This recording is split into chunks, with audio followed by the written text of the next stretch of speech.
Do you need advice? Do you want to ask some professionals for help? Do you have a funny story to share? That's short, maybe a minute and 30 seconds Maximum? You can call in to Good Children using the phone number 516-366-0826. You heard that right. It's 516-366-0826. Call and leave a voicemail. Don't worry, no one picks up, so it's low pressure. Yeah, don't feel stressed. I miss you in a... What's the... Call me when you break up. I wanna be the first thing on your mind when you wake up. That's one's gonna go down in history. That one was gonna go down in history for us. It's Joe, because we've been really trying to perfect this harmony for a while now. I guess for a few days since the song has been out. Yeah. I wish she gave us a raw cut of the song. I wish. I wouldn't have necessarily any feedback. I think that Selena always like performs the way I'm expecting. Powerhouse ballad. I would be Mariah, interested. Whitney Houston, Selena Gomez, Adele. Yeah. Because I think that, we've all seen Selena. We've all seen Selena Gomez and the scene. And I would say she had vocals on Hit the Lights. She has said many times, I don't really consider myself that much of a singer. And I love that for her. She's not. To me, she's a vibe curator. She's an artist. She's an Andy Warhol. She's Andy Selena Warhol. Gomez. Selena Gomez is an emotional curator, because the thing is, My Mind and Me made me wanna see Sue really quick. You were gonna let me hit. You're gonna pop a Lemmy. I'm gonna pop a Lemmy Suey, and I couldn't Lemmy Suey. And then Single Soon came out, and I was like, I can't actually relate to anything she's ever said. But then when this one came out, I'm like, yeah, Call Me When You Break Up. Call Me When You Break Up. I want to be the first thing on your mind when you wake up. I wish. First thing on my mind when I wake up, sausage, egg, and cheese. I know. It's to some that could be sad, but to some that's like, yeah, a man with a mission. We love that. Oh, I know, but when you make it good, it's like a completely different story. You know what I mean? Like when it's like, when there's like a little sauce or like it's on a croissant, good things to look forward to. Yeah. I think that if we had an episode where you just facially reacted the entire time, I would just speak for an hour straight. And that would be really tough, because by the end of the episode, it would be really sad probably, but maybe not. Maybe it would be really happy. Yeah, you agree with that. That's amazing. Oh, did something happen? No, nothing happened. That's so crazy. Joe's just he's not responding to me anymore, and I'm kind of sad about that. Please, don't prove I'm right.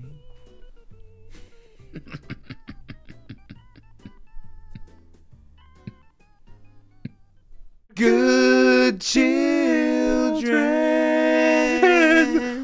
Oh my God. Joe, we cracked the code after 2.5 years. Oh my God. One more time. 1, 2, 3. Good children. One more time. Good children.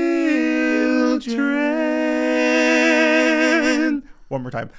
Good children. Oh my God. We are going to make some people really, really, really happy. I'm in disbelief at what just happened. Well, I guess disbelief is the word, but I honestly can believe it. I'm in disbelief. I can believe it. We've been putting in work lately. We called into the room Mariah, Whitney, Adele, Selena Gomez, and they answered. And I'll tell you, we've called Mariah before. Mm-hmm. We've called Adele. We've called, who was the other one, Demi Lovato? No, it was Whitney Houston. Oh, Whitney Houston. We've called those three spirits in before. And I think that calling Selena in with them, it's kind of like when they allowed the brother in Halloween Town to hold the hands, and suddenly they were suddenly able to like get Calabar. Like that one, I think all we were waiting for was Selena Gomez, so we can finally hit the harmony. I think that just changed kind of like the course of the pod. It almost feels like a series premiere. Yeah. I think that we just garnered a whole new audience of people that are going to take us seriously for once. Whoa. Yeah. We have had on Slater. We've had on Ben Platt. Yeah. We've had on singers. And no one was able to embarrassed ourselves. embarrassed. No one was able to necessarily diagnose what we were going. No, no one could help. No, and this was. We've had on Grant and Ash, singers. Well, no, singers. Swingers. Sorry, swingers on Maine. But that felt good, and I do think, Joe, it's because we went on tour. I think so. I think that's what happened just now. When you can sing along with thousands of people, millions venues at some value. Well, that was tough because it was tough when we were in Indianapolis because we had to turn down the 1 million person venue. Yeah. And we said we actually wanted the preferred small intimate. audience. It was like the Joanne tour, like when she did like the like dive bar tour. That's kind of what had to happen this time. We were like, we know that like demand is so high, but we want to do small rooms. Like we want to go back to our roots. We want to be around people. Like because I mean, touring is so stressful on the body for us, of course. And I mean, I grew up on a farm, so it's like different for me. Like I'm not even used to like being around people all that much. It's usually just with cows and horses. And it's what's crazy. It's like you were very close to those when we were in the Midwest, but especially in Indianapolis. What because I don't know if you were in. I left you off that chain just because I felt like you needed a second. But I let them know like it's so fine. Like even though we could sell those seats around in that like circle around the middle, we didn't want them because you wanted it to be intimate. That makes sense. Thank you for stepping in and handling that without me. Like I really appreciate that. And it was like when you showed up, you were like, "This is amazing. This is exactly the audience that we wanted to cater to." Yeah. So like that's the beauty of touring. But yeah, back to the point of like we got to sing with all of these people can we do it and one more time? perfect. Yeah. 1, 2, 3. Good children. That one was bad. Your harmony was really bad. But my harmony was the issue in that one, you think? I say consistent. That was different. You took a different approach that time. 1, 2, 3. Good children. Yes. Because what I'm doing is simple. I'm going melody. Right. I see my part as melody, and I see you I don't as think like that my note changed at all, though, from the ones I did before to that one. I think you were flatter. I'm sorry. Well, I am flatter. You are. Yeah. You are. And I'll tell you, you are flatter after this trip. Oh, it's just gonna hit so hard. I'm sorry. I'm sorry. I'm like, I'm coming out strong all of a sudden. Whoa, yeah. That's so crazy. Yeah. I'm sorry. No, it's okay. Yeah, let's talk about it. Let's talk about what we ate. You want to start the episode with what we ate in the Midwest? Well, we could start with the Delta Sky Lounge. So first of all, if you're one of the 1 million people who saw us on tour in the past 2 months, you're gonna hear some familiar stories. But that's kind of fun. It's kind of like because you kind of lived it. Like it's like we're recounting now a story with you. If you're one of the 1,000 people from Chicago who is on Patreon, like you probably have lived these stories 8 times so far, but that's just that on that. But the stories are so good, and the experience was, I would say, at the end of the day, amazing. Yeah. When you look back on it, though, you're like, whoa. They kind of got hit. They got dealt a tough card. Yeah, they got Delta Sky Lounge, Delta Tough Card. Yeah. Welcome to the stage. Delta Tough Card. Delta. Or it's either Delta Tough Card or like Delta Tough Hand. Delta Tough Hand. That's it. Delta That's Tough a good Hand. one. Delta Tough Hand. Welcome to the stage. Delta Tough Hand. Oh, are we just like that's whoever a really like good this one. is the thing. I feel like we've said so many different drag names that like whoever does take on that name. Delta Tough Hand is really good. It's a really good name. That's the episode title. Delta Tough Hand. Yeah. Yeah. Okay, so we are gonna bring you into the last week of our lives. Yeah. We've taken you to Shelter Island. We've taken you to Moodus, Connecticut. We've taken you to where the hell did we go upstate over the summer? In May. Upstate. Oh, we went to the Eastern Catskills. We've taken you to the Eastern Catskills. We've taken you to Orlando. We've taken you on a cruise. Today we are taking you to the Midwest for what was, I would argue, 4 truly chaotic, absurd, unbelievable, incredible, cheese and cream filled days. And not the kind of cream we wish. No, I was looking for some Midwest cream. I was looking for creamy. But Did you see the Ninja Creamy stuffed soft to the serve brim. that came out? I saw and I've seen a few people posting about it, and it looks delicious. I know. I do think that if we were to have the Ninja Creamy in this apartment, one, it's very similar to my room. You're gonna have to, but it's not even. And no offense to you, really, no offense to you. And it like I'm not trying to come for your throat. Well, I'm not trying to come for your throat because also my fault. All I think about is the Pebble ice machine. Oh, and like that was like the best thing that we got, but the worst thing that's ever happened to us because once they say like you have to start using apple cider vinegar or like something, that's like where all bets are off. We were just hoping it was like self-cleaning.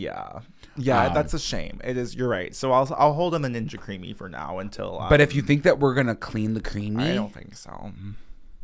But it is gonna be spring and summer soon, so I feel like we are gonna want some like Dole Whips. Stop. Can you imagine making like a homemade Dole Whip? A coffee ice cream? Shut up. Like an affogato? This is something, okay, if I can do anything for myself going forward for the next 10 years, because, right? I want to live every single day like I'm in Italy. And I can only assume that every single person in Italy has an affogato after every single day. It's 6 o'clock. What do I say? I want a scoop of gelato with a shot of espresso. When you and I did our little Italy trip, that was our goal, was to come home and have our espresso at 9 p.m. and have a full evening ahead of us. Like, I miss that. Joe, I'm not kidding. I need to unlock that again because that was pure joy and pure bliss and pure happiness. And I think that like... And pure for men. And I was pure fermenting. Yeah. That was like... Oh, no, that was... I was still celibate when I was in Italy. We were celly.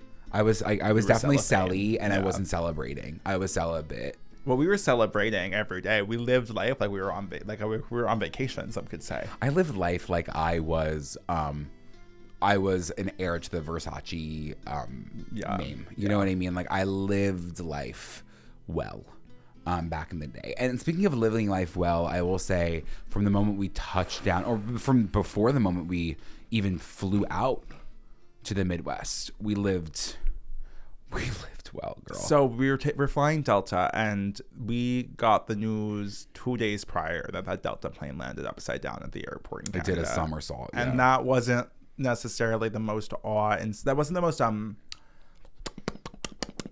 comforting. No. I would say comforting or good things to receive before getting on a flight. But I think Delta.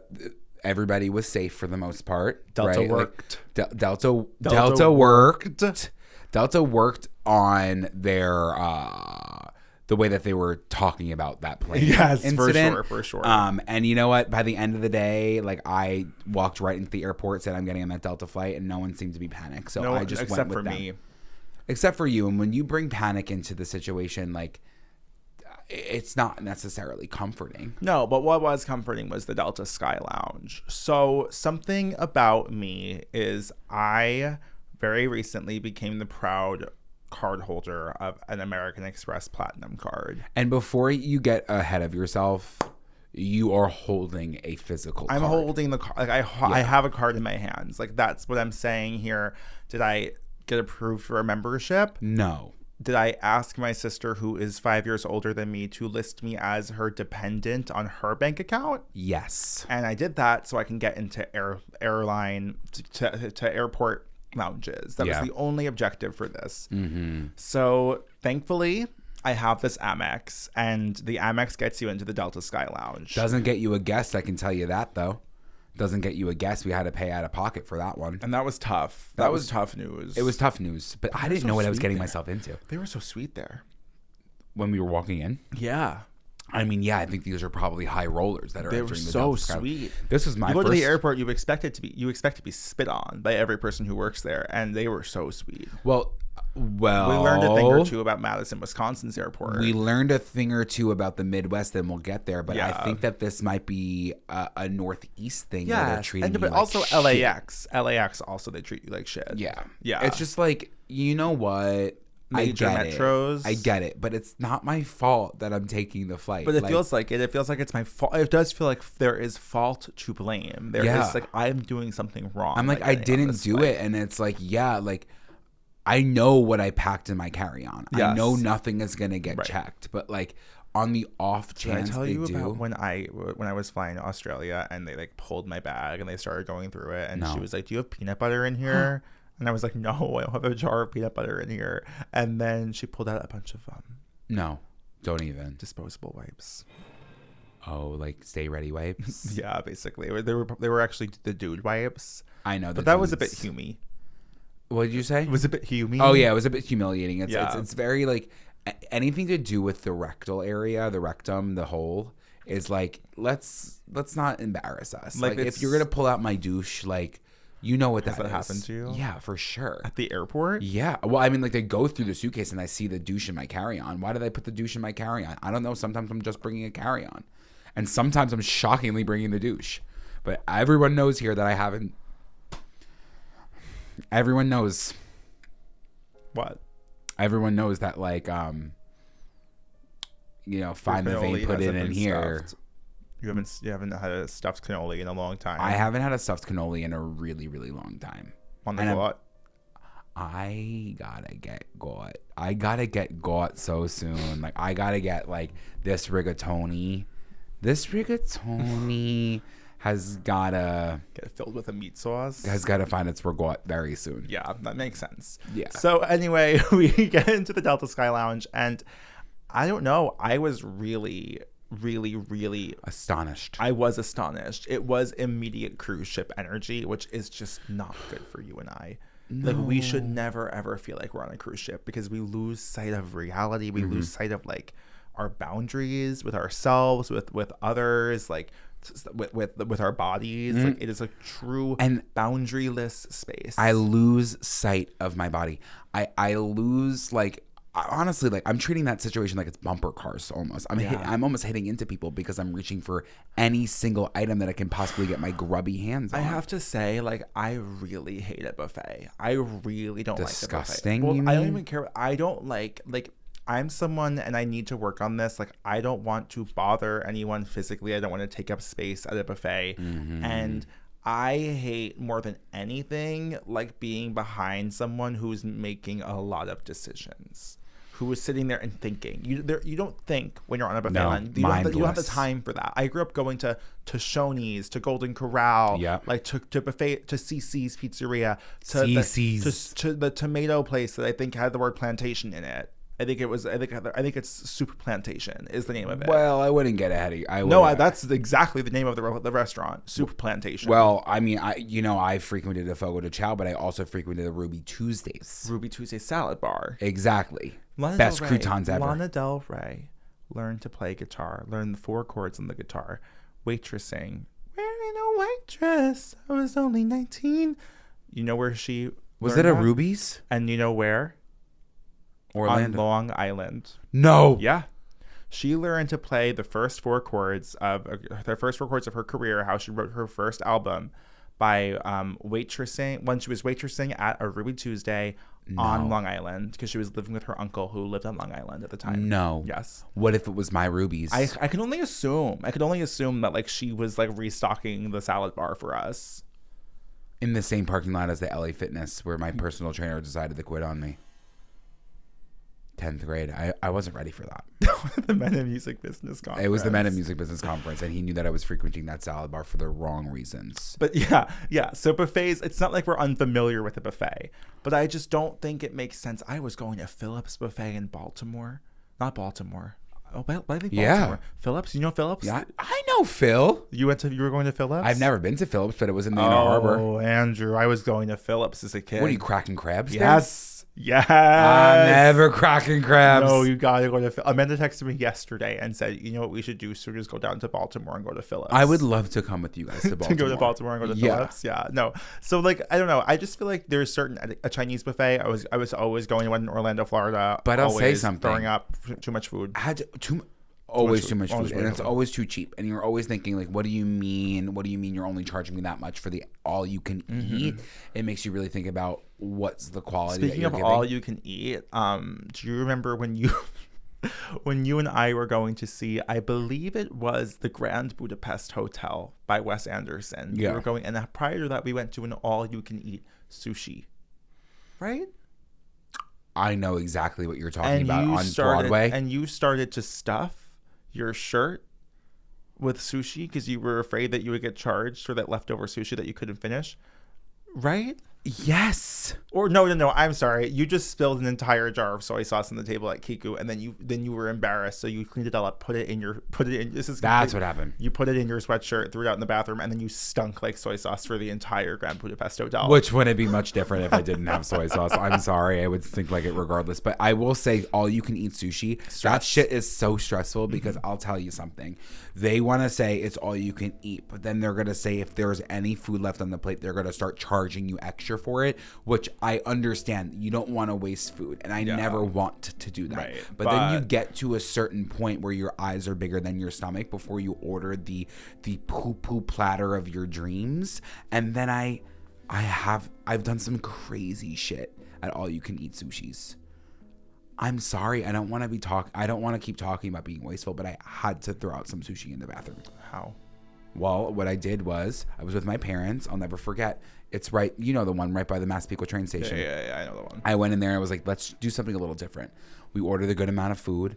Fuck, what are we going to do with this food? And if you take it home, it costs money. So I said to my parents, don't even worry about this. I took a napkin. I took a little handful of sushi. I put it underneath my shirt. I went right to the bathroom. I flushed it down the toilet. Like I just shot in the bathroom. Oh, disgusting. But you got to do what you got to do. It's like, what do you mean? You're going to charge me the full amount. I think that they're well within their right to charge. I agree. But I do think there is a flaw in the business practice because I don't think that many Americans know the limit to what they can eat. Like, we don't know it. We push it. And then at some point, of course, you're going to say, I can't finish this. And it puts it into perspective for Americans. Like, I saw a few breakfast buffets. I took part in a few breakfast buffets this week. And I never look around and I'm judging because I'm usually the other one on the opposite side as well. But I was looking at like what we were gathering as a community when it came to like the breakfast we were having. And it was definitely like no limits existed. Yeah. And I think at the Delta Sky Lounge, we understood that. Like the goal was to get as much food as possible. And we did. Yeah. We did. I'm always someone, my issue, and this comes back to probably diet culture, my childhood. Like I'm always at a buffet and I'm like, let me get a piece of fruit and one scrambled egg and call it a day. And then I regret that. And then I get 4 more plates. But I always first think I'm going to take it easy today. Not for me, because especially when you're spending coin on a breakfast buffet, I am eating the amount that I can justify for the price. Mm-hmm. And that is exactly what I did at the Delta Sky Lounge. But I'm going to give them some feedback. I'm going to give breakfast buffets some feedback. Yeah, so if you work at a hotel, if you work at a restaurant, let's cut the eggs. I was going to say, you need to have an egg bar. You need someone who's working the eggs so that they can crack an egg in front of you and scramble it. And then, honestly, in this day and age, cut the eggs. We can't afford them. We can't afford the eggs. So, like, let's stop trying to impress people with the eggs because you're simply just giving you some rubbery, wet almost shit. Almost a casserole. It's almost a casserole. It's almost a casserole. It's so thick and the edges are so hard and it is wet and it's a foreign object. It's a foreign object, and a lot of these breakfast buffets think they crack the code by serving you a frittata that they put in a that was a bad. cupcake that tin. Was very bad. It's very bad. I'll just say it. Do not do the eggs unless it's gonna be like an omelet station. An omelet station. I love an omelet station. Now you're taking it to this is completely high end, and I don't think that Delta Sky Lounge. Yeah, you're taking it to a point of omelets, and that I'm seeing that a lot at Marriott's, and I haven't been at a Marriott in a bit. Yeah, there's nothing more mortifying than ordering your omelet. You think? I think sometimes. I think there's nothing more mortifying than making your own waffle. No shade. Like, I respect that you can do it. I would never do it. Really? Yeah. I feel like it's so simple. So laborious. I feel like I am Ree Drummond, like Pioneer Woman vibes, like getting to work in the kitchen. Yeah. And I also just feel like it's a very attention-seeking behavior to like make your own waffle at a breakfast buffet. I get what you mean in that way, because it's like, one, you're taking up space. A lot of space. You're taking up a lot of space because people are like trying to get around you, but you're like actually getting the batter in a cup. Yes, and that's crazy. But the worst case scenario is when you forget to spray the fucking waffle machine. You have to spray the machine? Joe, if you don't spray the machine with the non-stick spray, which that's poison, right?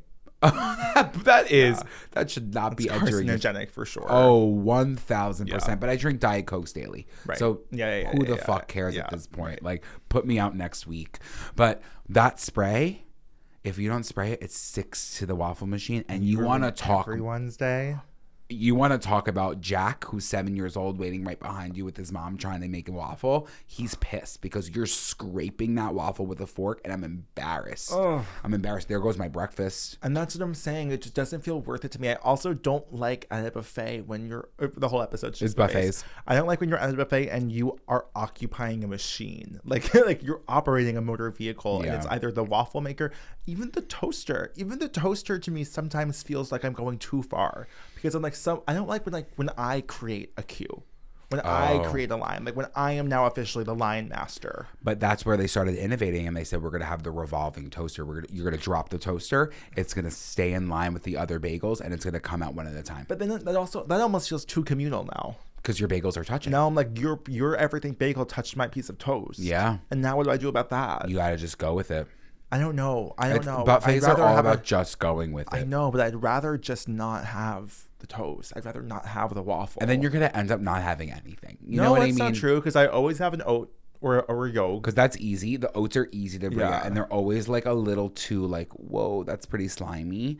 But you can add whatever you need. I enjoyed my oatmeal this time. I loved it. I went home. I bought a bunch of oatmeal today because I was like, I got to get back into oatmeal. Delicious. Oatmeal is a little brown sugar, some fruit. Oh. And I'll tell you, I put a little brown sugar. I put a little cinnamon. I put a little scoop of peanut butter. Yes. But I watched you do that. I was jealous. It was so shocking. And I always but that's me. I love a little something sweet, so I always put a little maple syrup in there, just as a natural sweetener, because the brown sugar wasn't enough.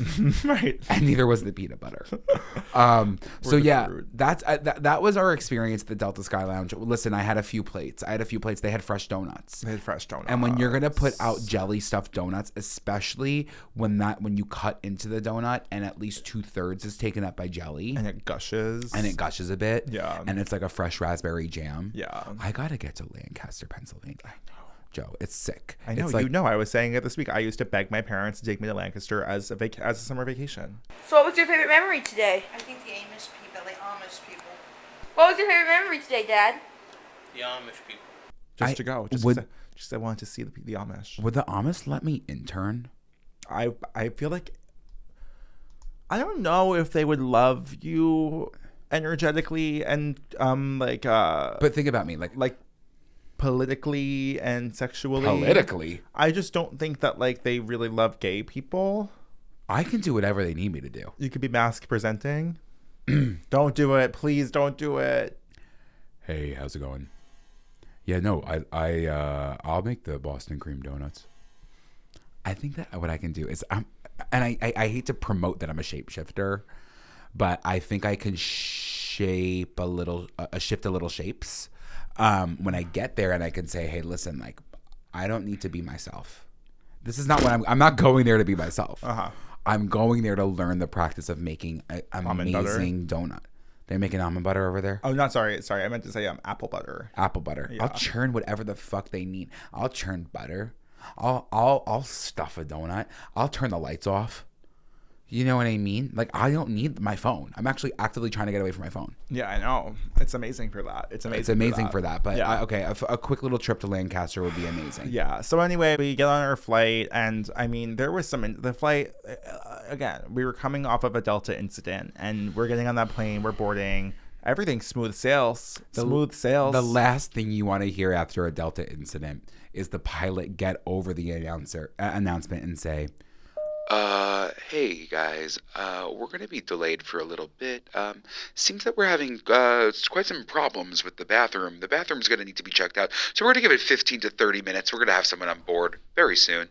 That happened twice. An hour passes. We're just sitting there. Andrew's headphones are dead. My headphones are dead because what are you gonna do? I didn't bring my phone charger. I didn't bring my charger for the headphones because Apple's changing their fucking ports every 3 weeks.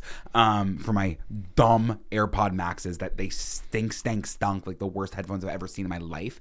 Anyways, didn't have them.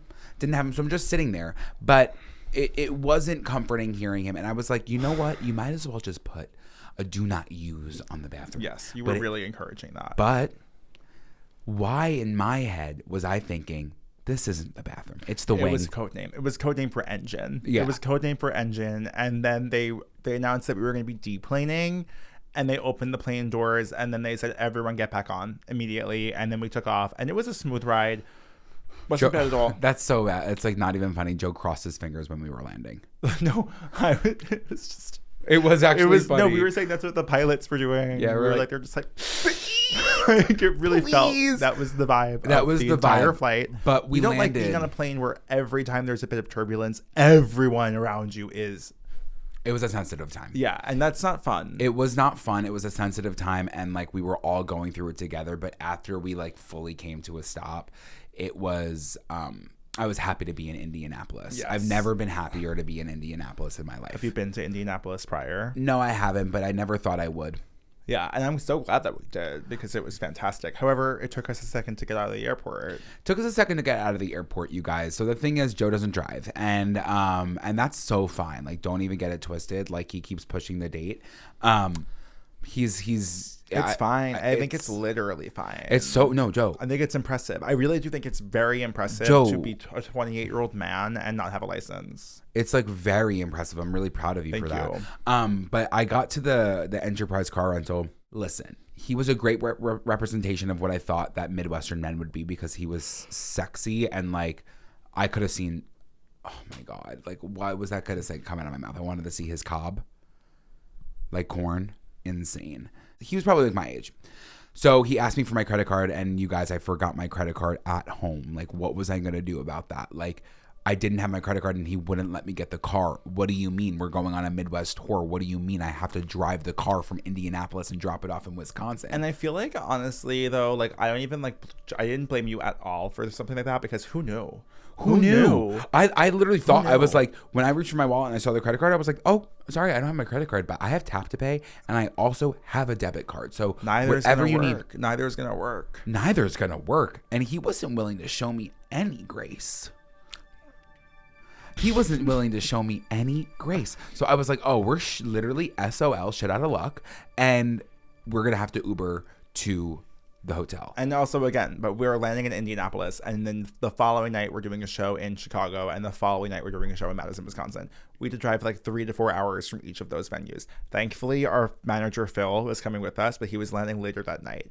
Andrew has to text Phil and basically be like, I can no longer drive us. You're gonna have to drive us like 8 to 10 hours from all these venues. And like, talk about feeling pathetic. Yeah, like it was just a feeling of I was like, Phil is already almost doing us a favor by managing us, is how it feels. Yeah. You know what I mean? And what sucks is like I had a full itinerary plan for us when we landed. Like I didn't even get to get my Portillo's jumbo dog. I didn't even get to get my Portillo's Italian We landed at beef. the airport. Yeah, before we even get to the Enterprise, Andrew turns to me and he goes like, so like I have like really, really bad news about like what we have to eat today because like what we need to get at Portillo's like we absolutely cannot get. But we're gonna get a milkshake and we're gonna split it in 2 cups.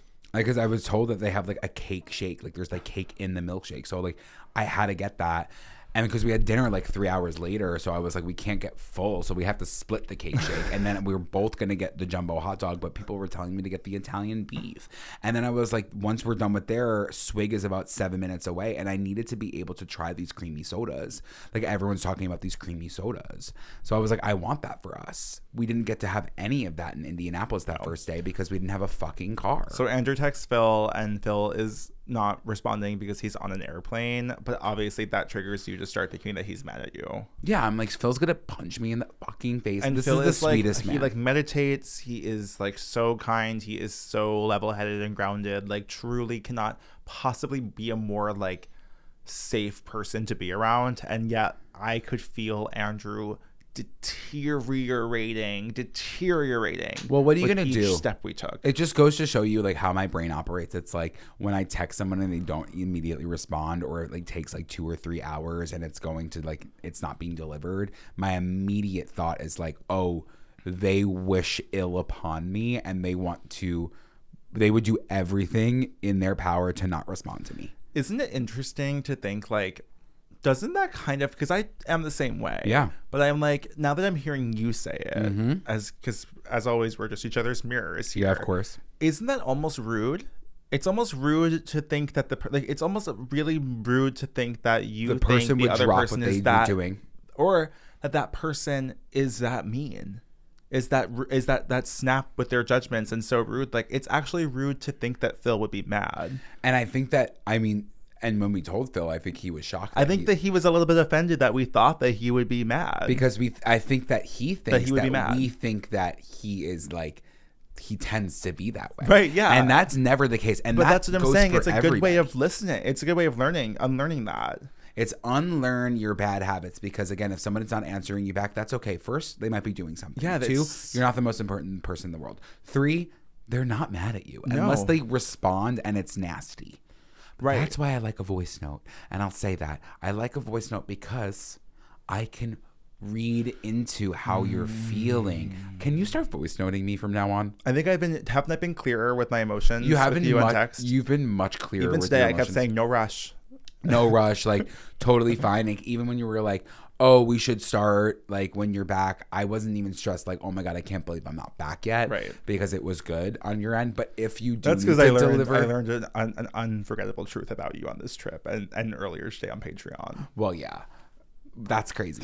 Anyways, but I do think that voice notes going forward, if there's something that you want to like say that might be misconstrued. Yeah. I think that's a huge for me. Yeah, I agree with that. And that I think is the first step in us learning communication. Yes, I would agree. I would have to agree with That's you. and maybe honestly, that's tea. Maybe it's voice notes. And you know what, Joe? You know what else is tea?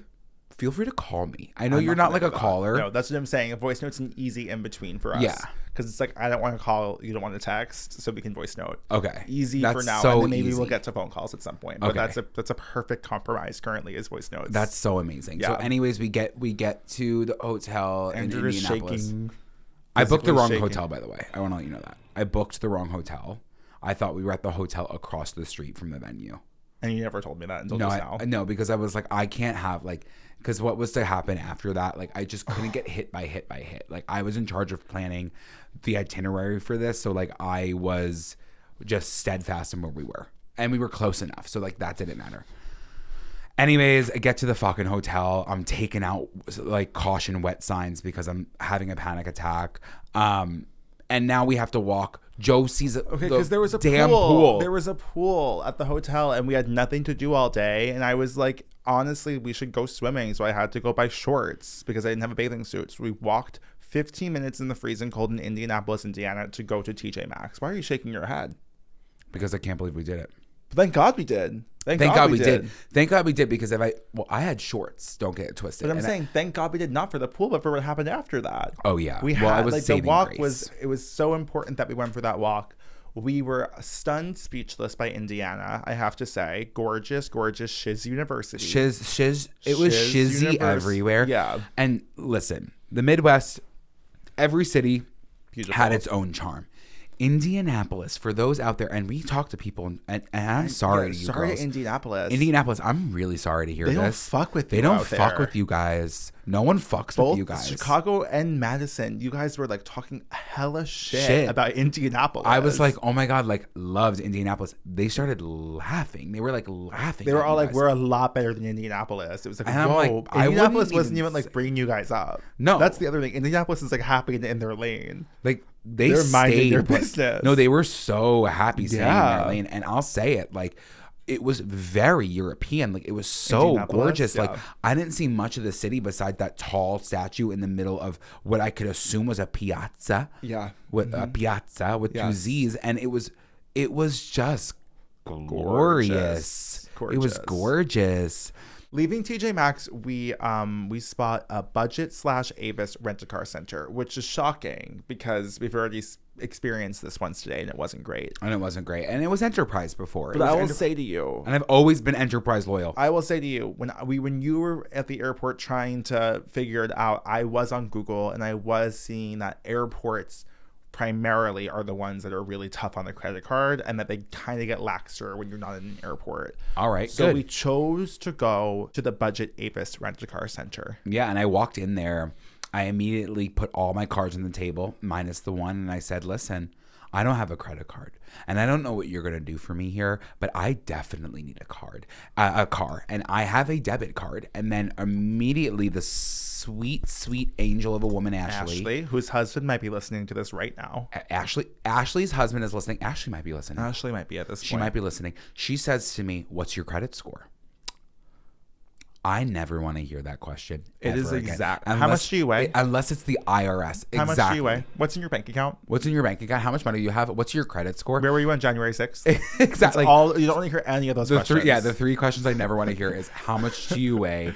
What's your credit score? And where were you on January 6th? I never want to hear those things. But that's insane. I just keep going into the joke, and it's sometimes for people not joke. Like, it's not a joke anymore. Like, at all. Like, you need to get vaccinated and you should wear masks if you're feeling sick. But anyways, we went to the budget, talking to her, told her my credit score. I lied about my credit score. I'm sorry. Like, was I going to get a lie detector test? I had to do what I needed to do to get a car. Because I would say, even if I had a shit credit score, that's not affecting my motor skills. Like, I'm going to be still really competent behind the wheel. So don't worry about it. Like, everything financially might be crumbling, but like physically, I'm of sound mind. And Ashley took it to heart. She said, good enough. Good enough. She shrugged. And that was fine. And she was very ambivalent. She was very she had a very calm demeanor. Yeah. She was just trying. We were in that place for an hour and a half. An hour and a half of pool time was taken up, but that was fine. We came in there as beggars. We came in there as suppliants. Yeah. We were there to ask Ashley, please save our lives. She at one point said, are you fine with the windshield is cracked? We were like, yes. Fuck the windshield, Ashley. Please crack the windshield for us, Ashley. That'd be amazing. I was willing. I'm not kidding. If I needed to stick my head outside of the sunroof to see what was going on the road, I would have done anything to just get in a car. No response from Phil yet. He's still on the flight. And again, I'm spiraling. I'm like, and then I'm texting him at the same exact time. It's not getting delivered because I'm like, don't even worry about it. Like, everything is all set. Like, he's just simply relaxing on the flight. Probably also working at the same time. Yeah. Anyways, we talked to Ashley. She said, I'm going to charge you for the piece of shit skateboard car. The skateboard of cars, I'm charging you for the cheapest thing that I can possibly give you. And that's amazing to hear. And she said, but we're going to get a big car in exchange for that. Correct. So she crunches some numbers. She calls up her boss, Larry. She goes, Larry, I have these two boys, which... Again, that was we nice. are 28-year-old men, but boys, that was nice. I have these two boys. They're stranded. Ashley, well, we are two of the most hyperbolic people that exist on this planet, but I wouldn't say we necessarily were stranded. I would have found a way to get us to Chicago. I would have talked to somebody at the live show and said, hey, can girls, you drive us? You have a car, and I know you were driving from the border of Indiana. Is there any way you can drop us off at the border of Indiana and we'd figure it out from there? Like, I was willing to figure it out. It would have made for a great story. It would have been. But she decided to crunch some numbers. No, but Larry said give him 50% off. Yeah, Larry said give him 50% off. I can't believe I skipped that point. Which is so exciting to us now, because now it's like, oh my God, we're going to be paying nothing $3 for a car. Then Ashley crunches numbers and she makes this face. There was a gasp. For those that are just listening, she opened her mouth, her jaw eyes drops. She's in shock. She's in disbelief. And then she says, I'm in shock. I am in shock. I have never in my life seen this number. Whoa. We're panicking. We're panicking at this point because what could that mean? What could that possibly mean? And then she says, do you even want to know how much it costs, or do you just want to close your eyes and tap your card? Close my eyes and tap my card. And I was saying it was a flex to use a debit card because it's getting withdrawn immediately. I needed to get into my bank. I need to move around some numbers. I got hit with a financial payment at that point, which was really nice and considerate. And then she told us the price, and it was alarming. It was alarming. It was rent money. It was comparable to rent money, but at that point, when she said Larry, we were stranded, and I was willing to do anything to make that work. Yeah. And you know what? Once we tapped the card, I forgot about it. I didn't forget about that. Well, it took us everywhere. We got a big ass fucking Suburban, gigantic. Okay, you guys, just to paint the picture. Again, I'm 5'8". Like, I'm small. Like, I'm fully dismounting to get into this car. Like, it's not necessarily funny. Like, I can't really see over the front of the car. Like, I have to be like wedged up a bit so I can see what's out in front of me. It's a big ass boat. car. Big boat. I'm in the middle of the Midwest. I don't know what they're gonna do on these roads. I don't know how these roads operate. This isn't my home turf. But I will say I whipped it around Indianapolis. We got that car. We got immediately back in the pool. And the elevator. It's just like it. The first day was enough for somebody to like endure and like then say like, all right, it's lights out. It's lights out. Let's just like end it right now. Yeah. Let me sue. And like, I didn't really want to see Sue Sylvester today. Right. Like, Yeah. I didn't want to see her on the other side. I didn't want to see Susie Myers. I didn't want to see her. But we were in the pool. No, we were in the elevator on the way to the pool. Andrew is still like a little shaky. Phil has responded. He's landed, and he's like, literally, no worries, man. Like, this is actually fine. It would have been fine either way. I would have happily rented the car. No problem. Whatever. Like, it doesn't even matter at that point. We're on the 6th floor. I am like still coming down from something. I'm having fun. I'm like, we're about to go in the pool. Like, this is gonna be so fun. Dinner soon. Like, going to the Eagle soon. And we'll get into the Eagle, but going to the Eagle soon. And then I'm on the way down of this elevator. And you know when there's like normally an alert button where it would say like, you're gonna call the cops. And I know it normally looks like a red bell. I've seen this red bell. It normally doesn't look like a normal press of a button. But I went to go press the closed door button of this hotel elevator, and I pressed the button directly underneath it, which was calling the cops. And what did it do? It called the cops. It called immediately. It was like, please remain calm. We are calling 911. So as you can imagine, a bad situation just got 10 times worse, and the elevator is still moving. So Andrew is yelling up at God, saying, please stop, cancel, accident, cancel. Nothing's working. There's actually another operator now speaking. A human being is now letting I guess us know that we were being dispatched to the local police, the local authorities, and they were saying like please, like the left elevator at the Hampton Inn in Indianapolis is currently under. There's an emergency happening. Dispatching to 911. The elevator is going down. I'm begging. Ding. No, a fucking high school swim team comes on the elevator. Wet, soaking wet. Dripping, soaking wet, like they just got out of the pool. And I was thinking to myself, if they are in that pool, we're going to have another problem, sister. Because if they're doing the fucking butterfly when I'm just trying to sit and soak, that's not what I want to see. Swim caps aren't for the hotel pool. Take it outside, sister. You know what I mean? Go down the road. I'm trying to relax at the Hampton Inn. Anyways, every single girl, every floor, it stops. They get on the elevator. I have to say to them, I'm just like, you guys, right now the cops are being called. And it was a huge mistake. I didn't mean that. They're like not even cracking a smile. They're looking and they're like, the opposite of Ashley. No, like they're so emotionless. They were not from the Midwest. I can tell you, they were visiting from the Northeast. Yeah, they had to be. They were visiting from straight up from Boston. Fuck. They did not give a fuck. And as this is happening now the police are on the phone. And I'm like, I made a huge mistake. I'm so sorry. She's like, all right. And hangs up. No grace. No grace. I was like, okay. And then I was in the pool and I needed to be able to submerge myself in a body of water to forget everything that just previously happened. It was really helpful to do that. It was really helpful. And then what happened next is we went to the Eagle. Someone told us to go to the Eagle and I don't know why we treated it like it was a Thanksgiving meal. Well, the Eagle, like, us, the Eagle in New York is a gay leather bar where people have sex, and I do wish like there's something that like if I could be getting fucked while I'm eating a drumstick with a little bit of spicy honey, that to me, that's my 50 Shades of Grey. you should get into Gainer porn. like I'm just saying, like that's what you just described. You know what I mean? I'm like, holy shit, this whole all's coming to a head. Like I'm a gainer. KFC while you're getting fucked, like it's called double the pleasure. You know what I mean? Yeah, It's like yeah. it's like a juicy chicken for like a juicy ass. So the Eagle wasn't the New York sex club. It was I would say it was akin to like it's a chain, which we discovered. There's a few of them. It's not. It's like a TGI Fridays if the food was a lot better. Right, Joe. I wouldn't even. What would you call it? It was like it was an American grill. It was an American grill.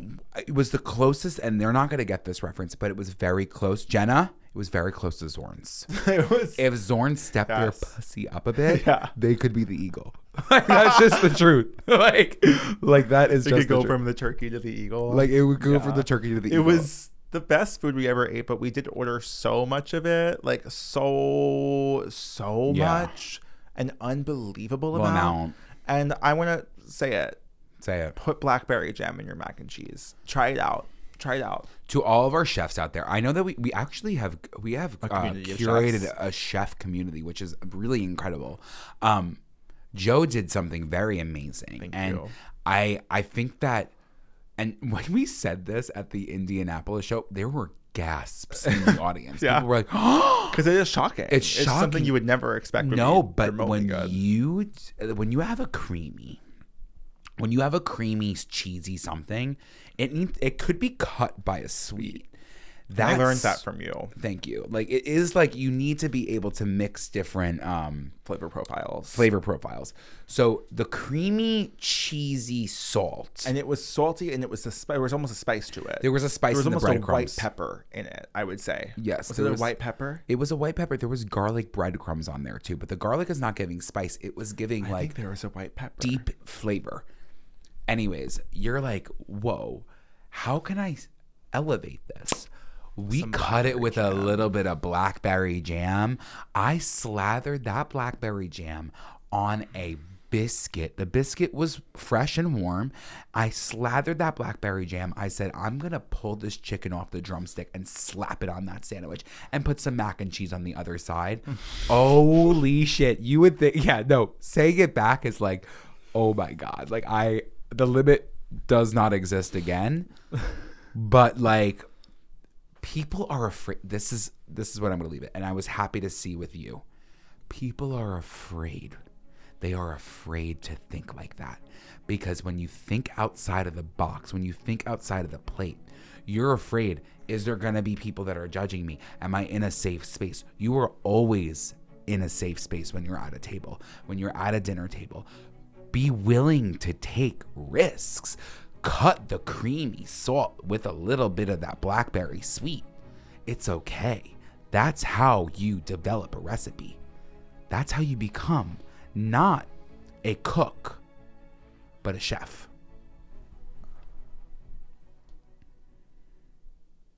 Sometimes I think I go on tangents about the wrong things. Like I get very passionate about some things that like I could be putting my passions to things that like make changes. That could make a change. That made a change. That made a huge change. Someone just quit their day job. Someone just got up and said, you know what? Fuck this. Yeah. I'm going to become a chef. Yeah. Become a chef. Someone popped a let me become a chef. Let me become a chef. But anyways, the next day in Indianapolis. Well, no, that night we went to Metro. Oh, from the Eagle to Metro, a typical night. Well, actually, I guess it would be from Metro to the Eagle in Brooklyn, but in this situation, it was the Eagle to Metro. And Metro was a gay bar. Mm-hmm. It was so cute. It looked like a library. It was so cute. And I was looking around at these gays, and I was like, everyone was so happy. I was nervous for us at the Eagle, I have to say. I think maybe we could discuss that. No shade to Indianapolis. The clientele at the Eagle was incredibly heterosexual and threateningly so. Like and I think something shocking, we discovered something shocking, is that we present gay. we present gay. When you said that to me, no, Joe, when you said that to me, I was in disbelief. I I was was like, like, there's no way Did that you realize that we look like faggots at all, no matter what not we until wear? I was sitting in an Indianapolis comfort food restaurant. It is the bubble we live in. We almost are straight presenting in Brooklyn. Yeah. And then in Indianapolis, we are drag queens. Well, like it goes to that degree. Absolutely. And I was like, you know what? We got to get in and out of this place immediately. But there was was there a server or the table behind us? Behind us, there was LGBT. Yeah, they were definitely. Well, they were straight but not narrow. They were pulling the Q. They were pulling the Q wagon. Yes, they were pulling the Q and the poly wagon. Yeah, for sure. Polyamory was on the table at the table. It was on the menu. Is this horrible to say? When you have a gauge in your ear, I feel safe. Yes. Yeah. I feel. That's actually nice to say. I would say. Okay. Good. Because when I see, any person with gauges, I'm like, I feel like if I'm in a room of all heterosexual, like Indiana men, I know I can go to you, and if you like, you'll take me in. Yeah. And if you don't, we gotta talk, because that's crazy. Well, I feel like there could be like an alt-right vibe, but that's the exception to a very woke rule. Yeah. I feel like a lot of the times people who have gauges are obviously your alternative, and it's like gauges in your alternative. Gauges in a streak of purple. Yeah, well, yeah. Oh, once the purple is there, yeah, that's a sister. That's a sibling. That's a sister. Sibling. And I had that at the Indianapolis show. Ray was a sibling for sure. Yeah. Should we almost skip forward to that? Well, no, we did go to the next day. We went to Swig. We went to Swig soon. Salt Lake City girls, Mormon girls, I know you're listening. We went to Swig. I wish I could experience what it is like to grow up Mormon. I don't want to be Mormon. I don't wish I grew up Mormon. Yeah. I wish I could know what it feels like to move through the world with that context in your life. Yeah. I wish. Oh my God. Another thing I shouldn't say, but I would have loved. What do they call that? When you sell the religion. Going on mission? I would eat mission up. Like, come on. Like, I'd be selling people left and right. No, when we saw Book of Mormon, we were like, you actually are literally them. I'm literally them. Like, I would have an amazing time. It's like you're seeing the country. Like, that's basically what I felt Boy State was. I was wearing that fugly ass uniform, and then I was like, I felt like I was on a mission trip. Anyways, I would have eaten it up, and I would have eaten up a lot of those sodas.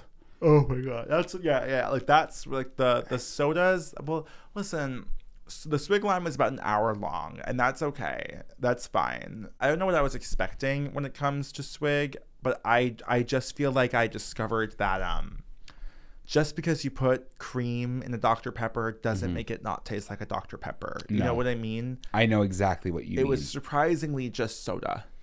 It was soda. It was sweet. It was a 32 ouncer, which, like, listen, doesn't matter when you're having soda how many ounces, because you're already having the soda, so it's fine. You might as well just make it 60 ounces, and that's going to be okay.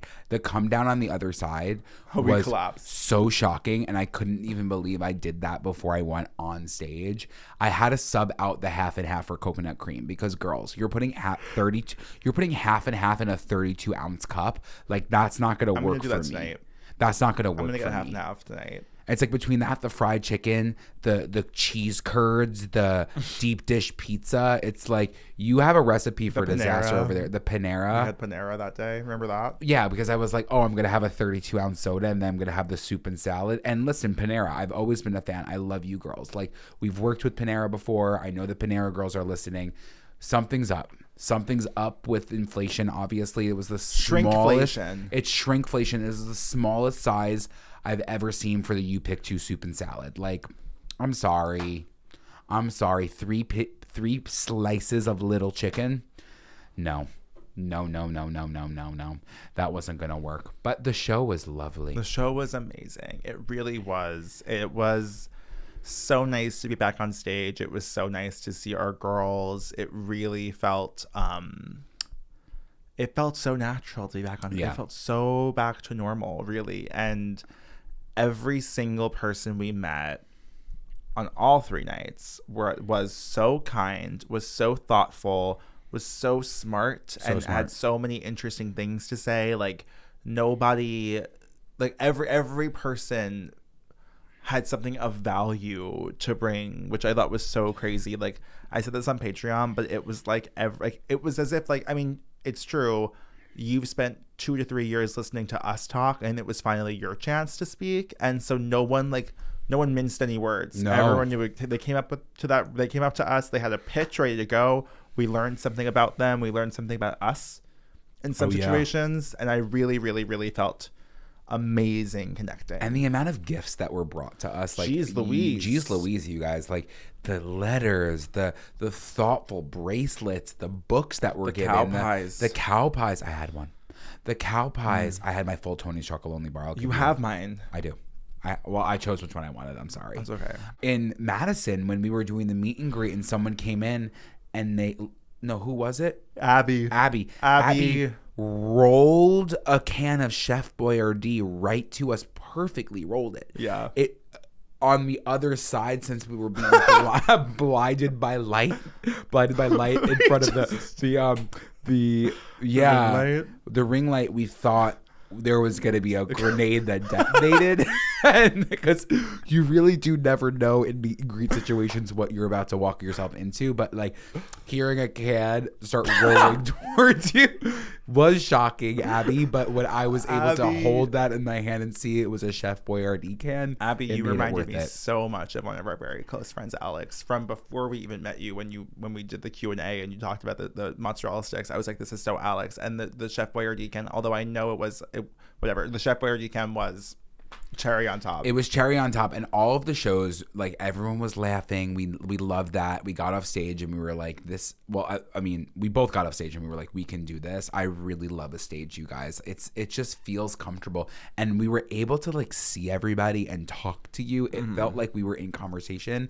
And it just felt really normal. Yeah, we used to have a little bit of nervies before the shows, but this really felt like, okay, we can just get on stage and be ourselves. Yeah. And that's literally why everyone's here. And that's like the easiest job in the world. I'll tell you the one thing. First of all, love our girls, Grant and Ash, Twink and a Redhead in Chicago. You guys really got a treat. That was amazing being with them. I will say that when there was a quick costume change that was happening before the first show, or like at the end of the first show, oh my god, I was getting changed and my wig was in front of my face, and all of a sudden I saw something falling, and then large glass shattered. And everyone heard it. If you're in the Chicago first show, you heard the glass break and people gasped, and it was actually Andrew's Chappell Roan wig catching on a lamp. And the lamp went down, and I said, you know what, I literally cannot handle this right now, and ran out on stage, and I gave a performance of a lifetime. But then I came back and I felt mortified. I was like, I can't believe I just broke that lamp. Whatever you need from me. I felt like Ashley at I was back with Ashley at the budget car rental. I'll close my eyes and I'll tap. That's how I felt. Yeah. Tough. But I love tour. I love the Midwest. I want to get back to do these shows. I have a lust for it. Joe did say something very sweet. And that was really kind. I was about to bring it up. I really, really, really think you should pursue stand-up. I think that you could do that year-round and thrive from it. We're very different people. Yeah. Like, I enjoy the shows, but I also like sitting in the shower on the floor every day for hours, like decompressing before and after each show. Like, it's a lot for me to even socialize on a normal day. So to do that is like, it is like going through like life on hard mode, like in a crazy way. If you could find a way to supplement the live shows with your own stand-up act, you will thrive, and you can tell a story in such a funny way. Like, there were so much of the shows where I was just like this. Like, I was just like, my microphone was down, and I was just watching you tell a story, laughing out loud. Like, I was just also in the crowd. Like, you really, really, really should get on stage. Thank you. I really, really, really want to. I think that stand-up's always scared me because I know you have to start small with stand-up, which is so fine.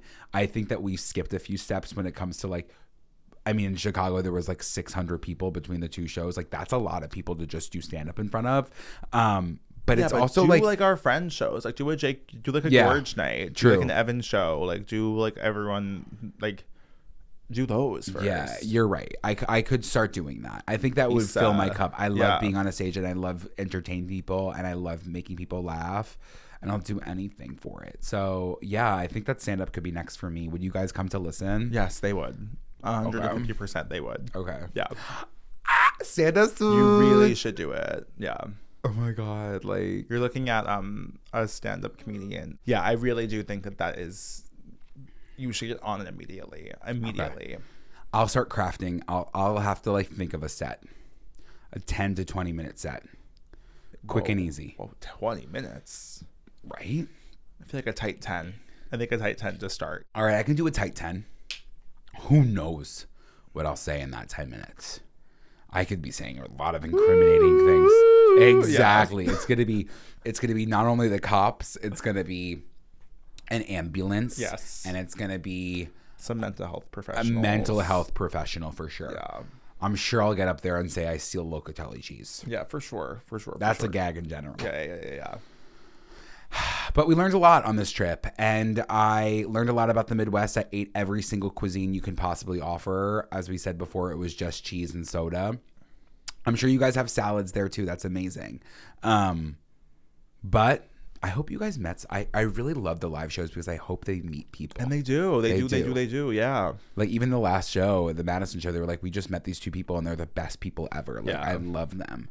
And I'm like, oh, that's what we want. We want to curate a community of people that like have similar interests. Like, yes, we might be the connector because you listen to the pod, but like when you also recognize that your life revolves obviously not around us, but outside of us too. And you can keep those people in your life. They're so close to you. Oh my God. I love it.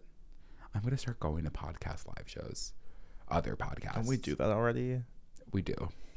And I don't talk to a single person. Yeah, you're right. I will also say I love Blue Moon flavored ice cream. Thank you guys for that. That was crazy. Thank you, Wisconsin, huh? Yeah. Delicious. Very sweet. Very sweet. Fruity Pebbles. Nothing natural about that.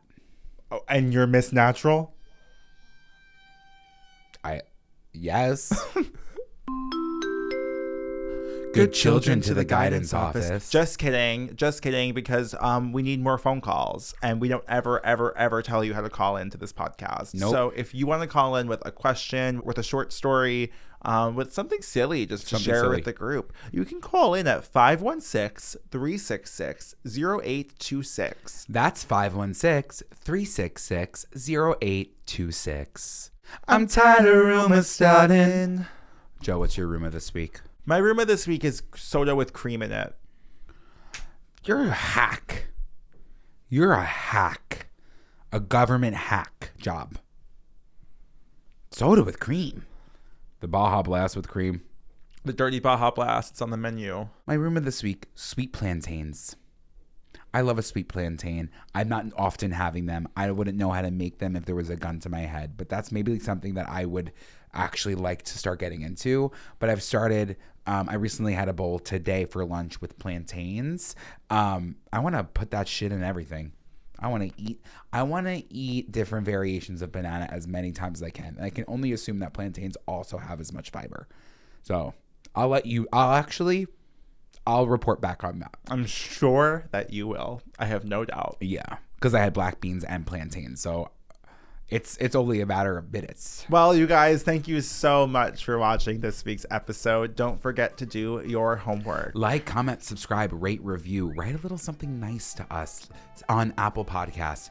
You know where to find the review, though, right? It's on Spotify, and you click the 3 dots, and it's going to say rate the 5 stars. You know where to find that. If you don't, let us know, because we're trying to hit 10K very soon. And follow us across all social media platforms at Good Children Pod. I'm on Instagram at Joe Hegyes and on TikTok at Be Quiet Joe. I'm on Instagram at Andrew Muscarella, on TikTok at Andrew_Muskie. Don't forget to subscribe to our Patreon for a brand new bonus episode every single Thursday night at 8 p.m. Eastern Standard Time. And access to 4 different chats right now. There probably will be more in the future, but $7 really, in the grand scheme of what you're getting a lot of info on us. I'll just say that. And we were talking to some listeners at the live shows. A lot of patrons showed up for the meet and greet, and they were saying they still love the episodes from the very beginning, which is probably really scary to look back on. Yeah, we should get drunk next week, or maybe a night this week. Let's get drunk on like a week. We could. This doesn't have to be on Mondays. Monday mornings. Yeah, it could be. It could be on a weekend if we're here together. So what are you doing Friday night? You're booked. We're gonna talk about it. Wow, I didn't mean to put my hand in front of you. It's been different. Your vibe has been different. Well, Joe, because for the patrons, they will know why it's been a little bit different. I'm dealing with a diagnosis. That was how it happened. The diagnosis happened 2 years ago. The diagnosis happened. Medical professional. The diagnosis happened 2 years ago, but I'm finally confronting it, and I'm willing to get medicated. So, okay, you guys, I'll start thinking on track again. Holy shit! I'm gonna start selling. No. Thank you guys so much. Thank you. Love you, girls. HOTTOGO, you can take me hard to go. What's it take to get your number? What's it take to bring you home? Hurry up. But it's time for supper. Order up. I'm hot to go. You're getting cold, but I'm hot to go. Isn't that what it is? Maybe it's I'm getting cold. What's it take to get your number? Or maybe it's the second one. Or what's it take to get your hurry up? I'm getting cold. Order up. It's time for supper. Hurry up. I'm hot to go. Yeah. I'm hot to go. These buns can use a Portillo's jumbo hot dog. I'll say that. And a little cream.